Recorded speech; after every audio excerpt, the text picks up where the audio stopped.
परिश्रम ज्यादा है इसलिए थोड़ा होगा तो सुनाई देगा। भगवान को सर्वत्र भगवान के विराट शरीर को कमर के ऊपर सारा संसार भगवान का विग्रह ही है।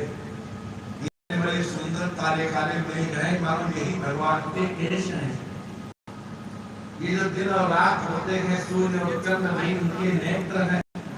भगवान के जिह्वा के ऊपर अग्नि और वरुण का निवास है, त्वचा पर वायु का निवास है, कानों में देवता का निवास है, नेत्रों में सूर्य का निवास है, नासिका पर अश्विनी कुमार का निवास है, वाणी पे अग्नि है, हाथों में इंद्र है, पैरों में प्रेत है, और दो इंद्रियां अधा है, मुंह में यम और प्रजापति रहते हैं। सारा विग्रह भगवान का रूप ही है।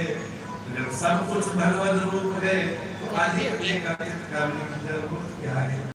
कभी कभी चटाई पर भी सोना चाहिए, डबल बेड पर रोज नहीं सो, कमर दर्द हो जाएगा।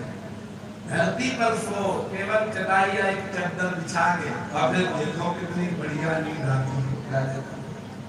न मानो सो के देखेगा, बिस्तरा बिछाने के लिए रखो, जमीन में सो, कठोर पे तकिया न हो तो बार मोड़ के रख ले, आज इनकी तकिया हो गई। ये दिखाई कि नहीं मुझे पंडित जी बैठे हैं। सत्याम छितो किम कसितो प्रयासी। जब धरती बहुत बढ़िया है तो बेड बनाने की क्या धन करते हो। अब्बा हो स्वसिद्धि जब पूजा है तुम वर्णन की प्रतिज्ञा की क्या। सत्यं जनो अंजलि है तो किम पुरुषान पात्या। ये प्रवचन क्यों कर रहे हैं?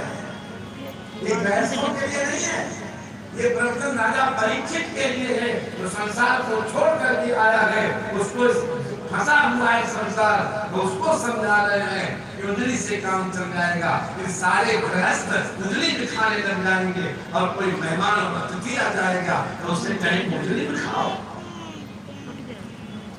ये प्रवचन उसके लिए है जिसको संसार नीरस लग रहा है और छोड़ने का मन नहीं कर रहा है। राजा परीक्षित तो आ गए थे, लेकिन शरीर में, पत्नी में, पुत्र में, घर में, खजाने में, राज्य में मन लगा था। उस मन को हटाने के लिए भगवान सुखदेव ने ऐसा प्रवचन किया कि सारा संसार ही उसको जगत में लग जाए। चीरान किन्न पतिसंति संति भिक्षाम नैमान कृपा पर प्रकस्तर तो विसुष्यम वृद्धा गुहातिमतितो वतिनो प्रसन्ना कस्मात् भजन्ति कवयो धन दुर्मना। जब तुम घर से निकल ही पड़े हो राजा तो लज्जा की चिंता न करो, रास्ते में चीथड़े पड़े मिल जाएंगे, उनको ही लपेट लो, भिक्षा वृक्षों से मांग लो, गुफाओं में किसी ने ताला नहीं डाला है उसमें सो जाओ, नदियां सूख नहीं गई है वो पानी जरूर पिलाएंगी। और सब छोड़ो, क्या भगवान ने शरणागतों की रक्षा करना छोड़ दिया है कि मजितो गति नो प्रसन्ना अदिता है भगवान नारायण किंतु प्रसन्ना नावती। क्या शरण में आए हो की रक्षा करना छोड़ दिया है? तो क्यों कस्मात भजन से धर्म धान तो आप क्यों जो है ज्यादा धनवान, अगर आपका कोई रिश्तेदार बहुत धनवान हो और आप बहुत दरिद्र हो गए हो तो आप उसके घर जाएंगे, वो कहेगा पानी नहीं जरा बाजार से ले आओ, तो एक बोतल पानी 20 लीटर की तो हम शरबत पिला देंगे। बात समझ रहे हो? कैसे समझ रहे हो? आगे जाओ माता जी। आपका कोई आदर नहीं है, आदर है आपके धन का, आपके पद का, आपकी प्रतिष्ठा का, आपके ऐश्वर्य का।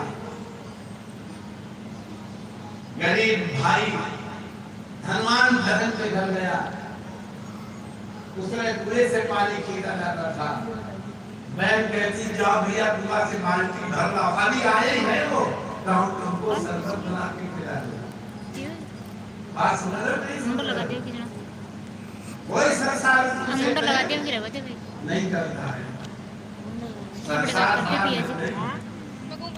इसलिए हे राजन उनको भगवान की चर्चा में मन लगाना चाहिए राजा बड़े आनंदित हो गए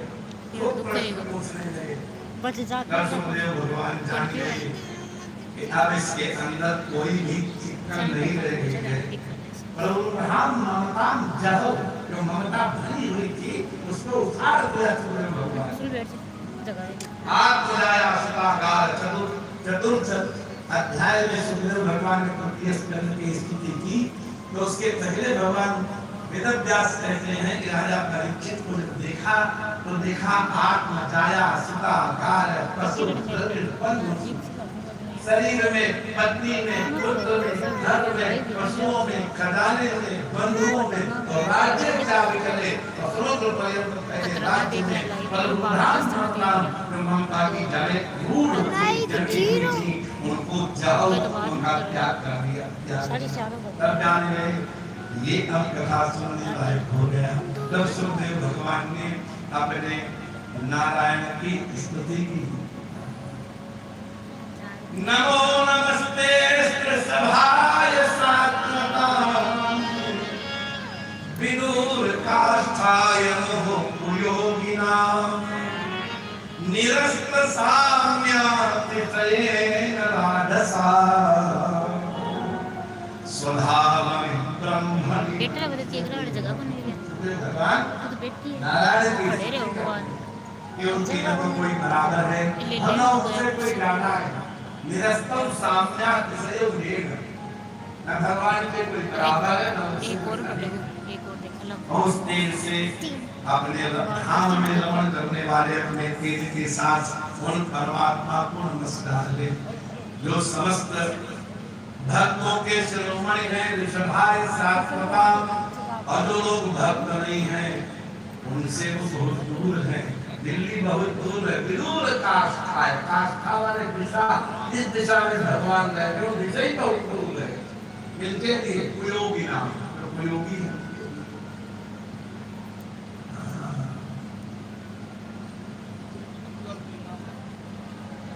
तपस्विनो दान परा मनस्विनो यशस्विनो मंत्र विदस्सु मंगला भगवान की स्थिति देखिए जो तपस्वी हैं जो दानी हैं जो लोग बड़े मनस्वी हैं जो लोग यशस्वी तपस्विनो दान परा यशस्विनो मनस्विनो मंत्र विदस्सु मंगला क्षेमं विनायकर्पणम् तस्मै सुभद्रस्रवसे नमो उनको बार-बार नमस्कार इराकहुरांध पुलिंद पुंकसा आभीर कंकाय वनाखसादयः ये च पापा यदुपाश्रयाश्रया शुद्ध्यन्ति तस्मै प्रभविष्णवे नमः ये मत समझना कि भगवान नहाए धोए लोगों को पंडितों को शाकाहारियों को वेद पाठियों को सत्कर्म करने वाले कर्मकांडियों को ये अपने यहाँ एंट्री देते हैं किरात मून अंध पुलिंद पुलकस कुत्ते का मांस खाने वाला आभीर कंका ये श्लोक हमारे बाबा को उन्होंने इसका कैसा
चाहे कोई मधुमक्खी तोड़ने वाला हो, चाहे कोई लकड़ियां काट के बेचने वाला हो, गणिका शरीर बेचती थी, जटायुगी मरा हुआ मांस खाते थे। हजार में पेशा का लिखा व्याध इसको कपन किया करता था। गणिका अजामिल व्याध गीध और गजराज तमोमयी योनि भी था, हाथी था, एक पाठी थोड़ा था, लेकिन गजादि खलतारे सब बता दिया। ये कभी नहीं सोचना चाहिए कि हम भगवान के द्वार पर जाने लायक नहीं है। सब कहेंगे भगवान कोई किरात हुनाम धपुरिंद पुलकसा आधीन कंका यौना खसालय ये नीच पापा और निपातों और सीधे सीधे भगवान के पास न जा पाए तो भगवान के भक्त का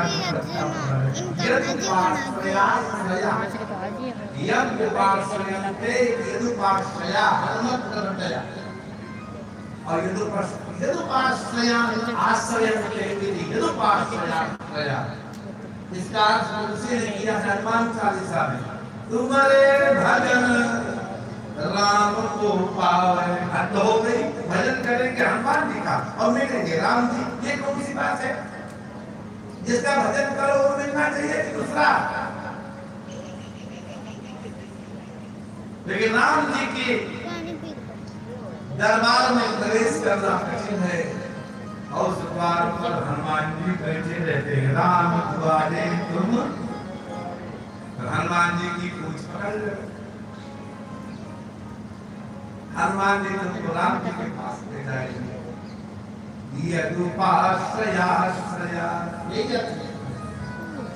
हनुमान जी राम के आश्रित है और साधारण व्यक्ति हनुमान जी के आश्रित है, तो हनुमान जी पहले नहीं जाएंगे, पहले अपने आश्रित को भगवान के पास लेंगे।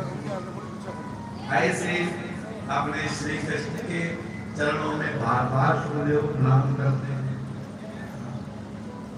और ये मत समझना कि भगवान कहीं तो नहीं कह दिया, सुनो भगवान ने भूतैर महद्दी यतिमा पुरो प्रभु निर्माय सेते यदमु सुपुरुष। लेकिन हमारा आपका शरीर है ना, ये सब नगर है। एक नगरों में भगवान शैल करता है, पूरी नगर माने पुर, और पूरी सेते यदि पुरुषा, तो इस नगर में शयन करे, निवास करे, उसका नाम पुर। यही सेते लिखा है। भूतैर महात्मी यतिमा पुरो विभुर निर्माय सेते यदमु सुपुरुषः। ये तो बात है। और भुंक्ते गुणा षोडश षोडशात्मकः सोनम शीष्ट भगवान।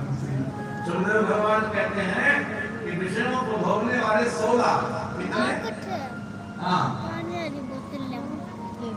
एक काम बताओ, अगर आप रसगुल्ला खाने का मन हो और दुकान हो 200 मीटर, तो पैरों में चलना पड़ेगा कि नहीं? नहीं चलना पड़ेगा, उड़ के आ जाएगा रसगुल्ले। चलना पड़ेगा, पैसे से करो ना, हाथ करना पड़ेगा और हाथों को भी लेना पड़ेगा कि नहीं? अब आंखों को देखना पड़ेगा कि नहीं? रसगुल्ले एक बर्फी तो नहीं दे रहा है। तो 10 ज्ञानेंद्रियां नासिका बतावेगी, पुराना तो नहीं है, गंध आ रही है इसमें। 5 ज्ञानेंद्रियां, 5 कर्मेंद्रियां और पंच प्राण, प्राणापान समान व्यान उदान और एक मन, कितने हो गए? 16 हो गए।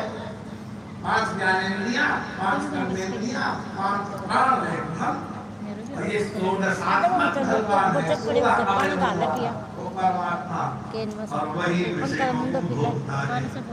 आप लोगों का अनुभव वाली बात बताएं। जब आपको गहरी नींद आती है और सो करके उठते हो तो कहते हो आज बड़ी अच्छी नींद आई।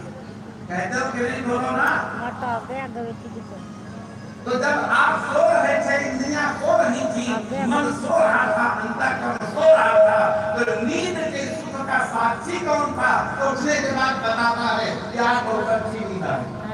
उस नींद के सुख को कौन देगा? तुम तो सो रहे थे, मन सो रहा था, इंद्रियां सो रही थी, आंखें बंद थी, किला नहीं जा रहा था, लेकिन निद्रा जन्य सुख का जो आनंद ले रहा था वह परमात्मा जाग रहा था। और वही जगने के बाद कहता है आज बहुत बढ़िया नींद आई। कहता है कि नहीं बोलो राधे। ऐसा कोई विषय नहीं है रामदेव मानस में तुलसी ने उसकी व्याख्या की हो। समस्त शास्त्रों का सार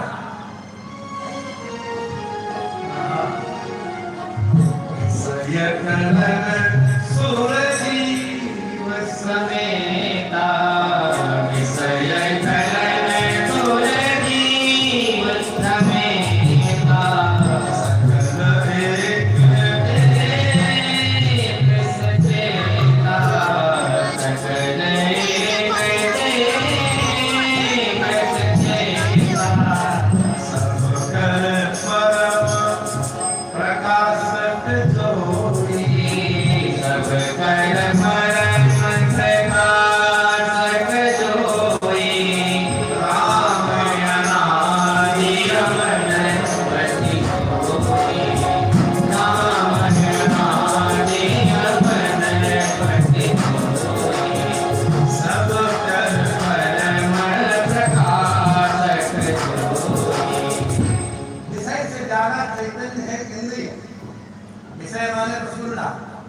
इंद्रिय है रसनेन्द्रिय, और इस रसनेन्द्रिय पर बैठा हुआ देवता वरुण है, वो उससे ज्यादा चैतन्य है।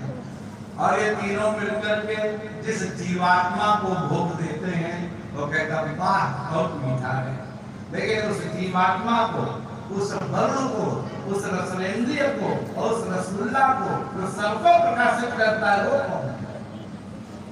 विषय हो कारण इंद्रिय सूर्य देवता और जीव भोक्ता, इन सबसे ऊपर भी एक है जो सबकर परम प्रकाशक जोई राम अनादि अवध तपि सोई, वही प्रकाशक है। इसे बहुत से लोग सुनता तो खाते के स्वाद नहीं आता, जब रसनेन्द्रिय कमजोर हो। बहुत से लोग देखते हैं कि साफ दिखता नहीं, क्योंकि चक्षु इंद्रिय कमजोर हो गए। इंद्रियों को प्रकाश देने वाला, विषय को प्रकाशित करने वाला, इंद्रिय के अधिष्ठाता देवता को उज्जीवित करने वाला और इन तीनों के द्वारा दिए गए विषय का भोक्ता उज्जीव है, इन सबको जो शक्ति प्रदान करता है वही परमात्मा। तुमने भगवान कहते हैं उसी की शरण से गाना चाहिए। राजा परीक्षित कहते हैं तो फिर अपना पराया लगता क्यों है? राधे राधे बोलो। क्यों तू बोल रहा है? अरे यही तो भ्रम है। यदि आप थाली में जल भर कर और पूर्ण चंद्रोदय पूर्णिमा की रात थी, तो आधी रात में जब चंद्रमा सबसे ऊपर आ जाएगा तो थाली के जल में चंद्रमा प्रतिबिंबित होगा कि नहीं? पूरा का पूरा चंद्र दिखेगा कि नहीं दिखेगा? और जब आप धीरे से थाली जोर से नहीं धीरे से हिला दें, जल हिल जाए तो जल में प्रतिबिंबित चंद्रमा भी हिलेगा कि नहीं हिलेगा? तो चंद्रमा जब जल में प्रतिबिंबित हिल रहा है वो जल के गुण से हिल रहा है कि बिंब के गुण से हिल रहा है? मैंने ऊपर वाला चंद्रमा कांप रहा है कि पानी कांप रहा है इसलिए चंद्रमा कांप रहा है? विचार करो। जैसे चंद्रमा अत्यंत सुस्थिर होते हुए भी जल में प्रतिबिंबित चंद्रमा जल के गुण से कंपित प्रतीत होता है, ऐसे ही परम आनंद में जो इस जीवात्मा के अंदर बैठा हुआ है, जब अंतःकरण का उपाधि से युक्त हो जाता है, जैसे जलोपाधि चंद्रमा वो जो कंपित दिखता है, ऐसे मैं जब आ जाता है अहम मित्रः अहम स्थूलः अहम कृशः अहम धनवान अहम निर्धनः आरोपण कर दिया जाता है तब सुख दुख का अनुभव होने लगता है। दोनों साथ लाई सुख दुख थोड़े होता है। कितने लोग आप बच्चे ईमानदार बताओ, अगर कोई चाकू मारे दुख होए तो फिर सुख होए पक्का। तो डॉक्टर को लाखों रुपए देके क्यों चाकू मारवाते हैं? 5,000 रुपए पूरा पेट मरवाते तो नहीं बोलो ना। वो पादे कराए करते हैं उनको पानी चाकू अपने में सुख दुख नहीं होता है। आपका इंटेंशन जो है, आपकी भावना जो है वो सुख दुख देती है। चाकू मारे हो दुख होए हो और डॉक्टर मारे तो हाथ दर्द हो रहे, कोई बात नहीं डॉक्टर चीज दो थोड़ा तो राधे राधे। डॉक्टर के चाकू में सुख है और डाकू के चाकू में दुख है। इसका मतलब कि चाकू सुख दुख नहीं है, हमारी मान्यता सुख दुख है। हमने मान लिया है ये मेरा है, छूटने लगता है तो दुख है, नहीं माना था मेरा तो दुख नहीं था। ये सारी माया है। भगवान एक को हम बहुत श्याम की दृष्टि से जब अकेले क्षीर सागर में सोते हैं ना, पुराने जमाने में जब मोबाइल नहीं था, टीवी नहीं था, तो घर के द्वार पर लोग बैठ जाते थे पंखा लेकर के और निकलने वालों को देखते रहते थे। अकेले मन नहीं लगता था। बोलो राधे राधे। अब तो मोबाइल इतना जबरदस्त साधन आ गया है कि घर में अगर 4 लोग हैं, माता पिता लड़का बहू, तो चारों भूखे पड़े तो कहते भोजन बना ना अब तो गजब ही हो गया। पता नहीं कब छुटकारा मिलेगा इस प्रेम से।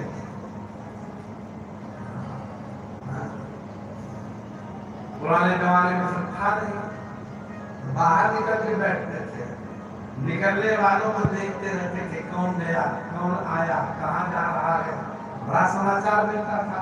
अब तो पड़ोसी घर में क्या हो रहा है किसी को पता ही नहीं चलता। आप जब ईश्वर का अंश है तो आपका जब मन नहीं लगता अकेले, उसका कैसे लगता होगा? तो वेद कहता है स एकाकी ना रमत, भगवान को अकेले अच्छा नहीं लगा। उसने देखा एको हम बहुत श्याम प्रजाए, हम अकेले बहुत हो जाए। और जैसे उसके मन में एक संकल्प आया तो उसकी नाभि में कमल निकला। उस कमल के ऊपर एक जीव प्रकट हुआ खुद है तो स्वयं भवत इति स्वयंभू। इसे ब्रह्मा का नाम है स्वयंभू। बिना माता पिता के प्रकट हो गया। नाम क्या पड़ा? स्वयंभू। आगे जल जल था। उसने सोचा आए मैं पीछे क्या होगा, देखने के जैसे मन किया और चट्वारे ढेर सम्मुखानी, चारों दिशाओं में एक एक मुख निकल आया। पता नहीं हम कहां से आए हैं। नाल पकड़ के उतरने लगा, कहीं अंत नहीं मिला। आके फिर कमल पे बैठ के और चिंता करने लगा। उसी समय आकाशवाणी हुई राधे राधे। सचिन्मयन्नं दक्षरमेकदां वस्त्रपाशमो दुर्गणितं वचो विदु। हमारे